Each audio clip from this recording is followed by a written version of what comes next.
Gracias. Ojalá fuera tanto, pero realmente los que damos vida no somos nosotros los cirujanos, sino son los donantes. El trasplante es solamente un pedacito del proceso. La donación definitivamente es el pilar de todo esto, y de verdad estoy absolutamente conmovido con todos estos testimonios. Le decía yo ahorita a Adriana que no sé cómo voy a hacer para pasar a hablar después de todo lo que he escuchado. Son cosas que no estamos acostumbrados y a las que le huimos los cirujanos, o yo personalmente, cuando estamos en el proceso de trasplante. Comenzar a preparar esta charla no fue nada fácil. Digamos que nosotros los médicos estamos pues acostumbrados a sentarnos en un congreso, a hablar de técnicas, a hablar de cómo intentamos curar a nuestros pacientes, de hablar de nuevas tecnologías, y pues como que nos protegemos detrás de la bata, y evitamos hablar de los sentimientos, ¿cierto? Y evitamos como mostrarnos, y entre nosotros pues eso es una señal de debilidad. Pues cómo le voy a decir yo a mi colega que está aquí sentado al lado, no, es que mire que de verdad como que me duele y estoy sensibilizado con el problema de este donante, con lo que le pasó a este donante. Pero realmente yo creo que es muy importante que lo hablemos, y pues le doy muy sinceramente las gracias a Fundonar, primero por habernos acompañado durante todos estos años en la fundación, segundo por permitirnos compartir con ellos días, noches, madrugadas enteras, y tercero por abrirnos este espacio para poder compartir y de alguna manera poderle agradecer a donantes y familias donantes que sé que están acá. Como les decía, abrir el corazón yo creo que nos hace mejor personas, y definitivamente nos conecta con los pacientes, que a la hora de la verdad son el objetivo de nuestro trabajo, para lo que estudiamos y para lo que nos hemos formado todo el tiempo. Así que muchas gracias a ustedes. Yo soy un poquito más técnico y quiero explicarles un poco la razón por la cual decidimos comenzar a trasplantar hígado en niños. Esto es una cosa bastante compleja y bastante complicada, para lo que se necesitan años y años de experiencia, y se necesita una formación específica. Resulta que si nos vamos a los números, nosotros lo que hicimos era decir, bueno, ¿se necesita o no se necesita? Porque realmente el problema de los trasplantes, o el asunto, o la solución de los pacientes que están en la lista de espera, probablemente no sea abrir 600 centros de trasplantes en Bogotá y en todo el país y trasplantar no sé, no, es decir, bueno, se necesita y en qué magnitud. Si comparamos los números en Estados Unidos en el 2011, que fue cuando comenzamos con esta odisea, en ese año en Estados Unidos se trasplantó 560 niños de hígado para un total de 311 millones de habitantes, lo que nos da una tasa de más o menos un trasplante pediátrico de hígado por cada 550.000 habitantes. En el mismo año, en Colombia, se trasplantó 26 niños solamente, lo cual nos da una proporción de un trasplante pediátrico por cada 1.800.000 habitantes. Si lo pasamos a números reales, ese año, pues en 2011, nosotros debimos haber trasplantado aquí en este país 86 niños, y realmente solamente trasplantamos 26. O sea que estábamos trasplantando básicamente el 30% de los niños que necesitaban ser trasplantados. ¿Y qué pasa con un niño que no necesita trasplante? Pues que necesita trasplante, perdón, pero que no lo recibe, pues necesariamente fallece.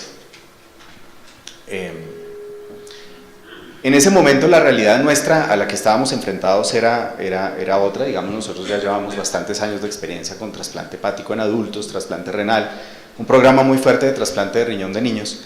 Entonces básicamente recibíamos a estos niños en malas condiciones, porque pues Bogotá es equidistante a casi todos los sitios del país. Entonces acá recibíamos a todos estos niños enfermos que necesitaban probablemente un trasplante, y nosotros los organizábamos, teníamos gastroenterólogos, hepatólogos, pediatras, todo esto, y los remitíamos a un hospital fuera de Bogotá para que fueran tratados.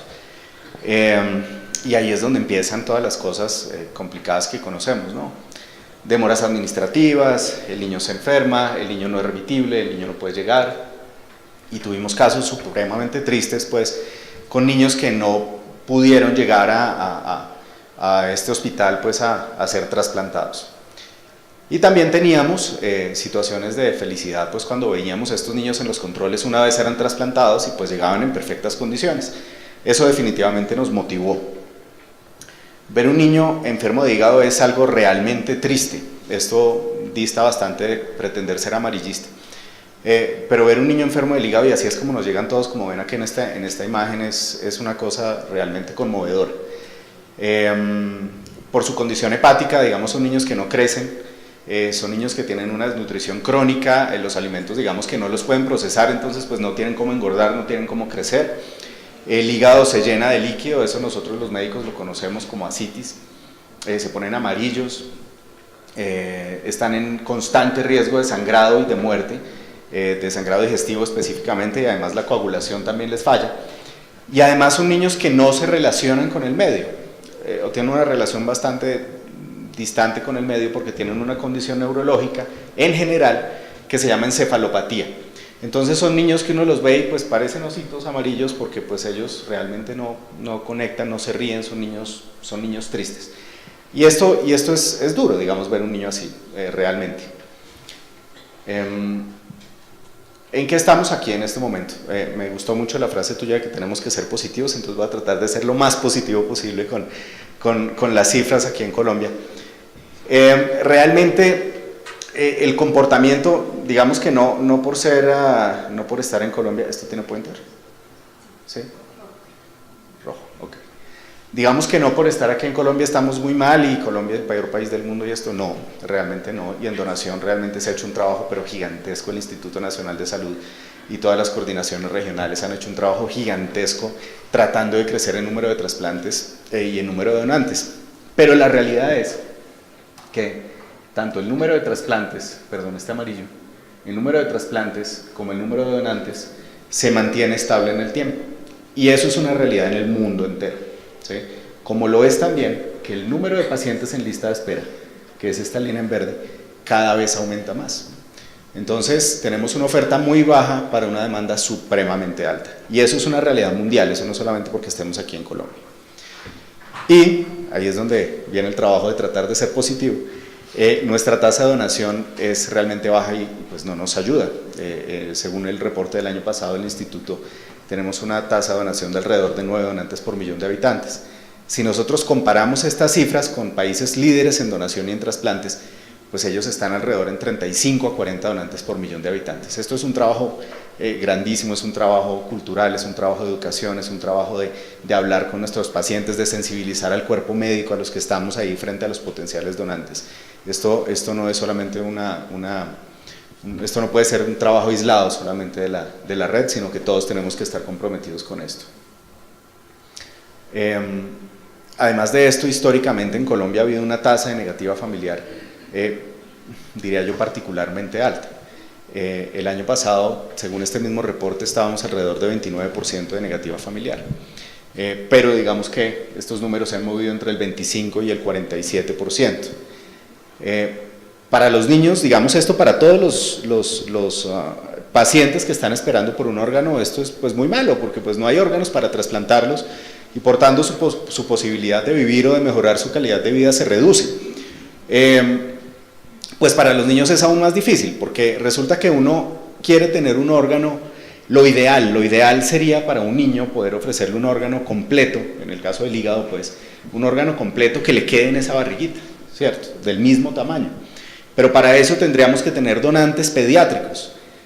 Y la donación pediátrica, pues, si la donación de una persona adulta es dura y es difícil, pues imagínense la donación pediátrica. O sea, yo tengo 2 hijas. Si una de mis 2 hijas fallece, yo no sé cómo reaccionaría en ese momento. Entonces, pues, ¿cómo le voy a pedir yo a una familia donante de un niño, ¿sí? que de una manera totalmente altruista nos entregue o le entregue la oportunidad a otro niño cuando está pasando por un momento tal? Realmente es admirable otra vez el trabajo que ustedes hacen, es increíble. Además de esto, digamos que el número de donantes pediátricos pues es muchísimo más bajo, ¿sí? Creo que no tenemos estadísticas acerca de negativa familiar en potenciales donantes pediátricos, pero sí sabemos pues porque al año nosotros digamos en principio tenemos más o menos unos 5 donantes pediátricos de quienes nos dan pues órganos para trasplante, más o menos. Entonces, ¿qué tenemos que hacer? Tenemos que utilizar los órganos de los adultos para, digamos, utilizar un pedacito de estos órganos y ponérselo a los niños y en algunos casos el otro pedazo, el más grande, se lo ponemos a los adultos. Pero esto hace que tengamos que ser mucho más exigentes con los donantes. Todas estas cosas, todas estas razones que les he hablado, además de que los médicos, algunos de los médicos no estamos sensibilizados con el tema de la donación y no le contamos pues a las personas que entran a los hospitales o a los consultorios acerca de esta posibilidad. Todas estas cosas nos han llevado a utilizar herramientas existentes en el mundo, como el trasplante hepático donante vivo, para aumentar este pool de donantes. Hay que tener en cuenta que el donante vivo es una persona totalmente sana y que ella por sí sola no necesita este procedimiento, simplemente ella está arrancándose un pedacito de su cuerpo para dárselo a otra persona para que esa persona pues pueda vivir. Por tanto, con ese riesgo que así sea mínimo existe, el trasplante hepático con donante vivo solamente tiene justificación en un medio donde no hay suficiente cantidad de donantes cadavéricos para suplir la demanda en las listas de espera, lo cual en nuestro caso pues se cumple a cabalidad.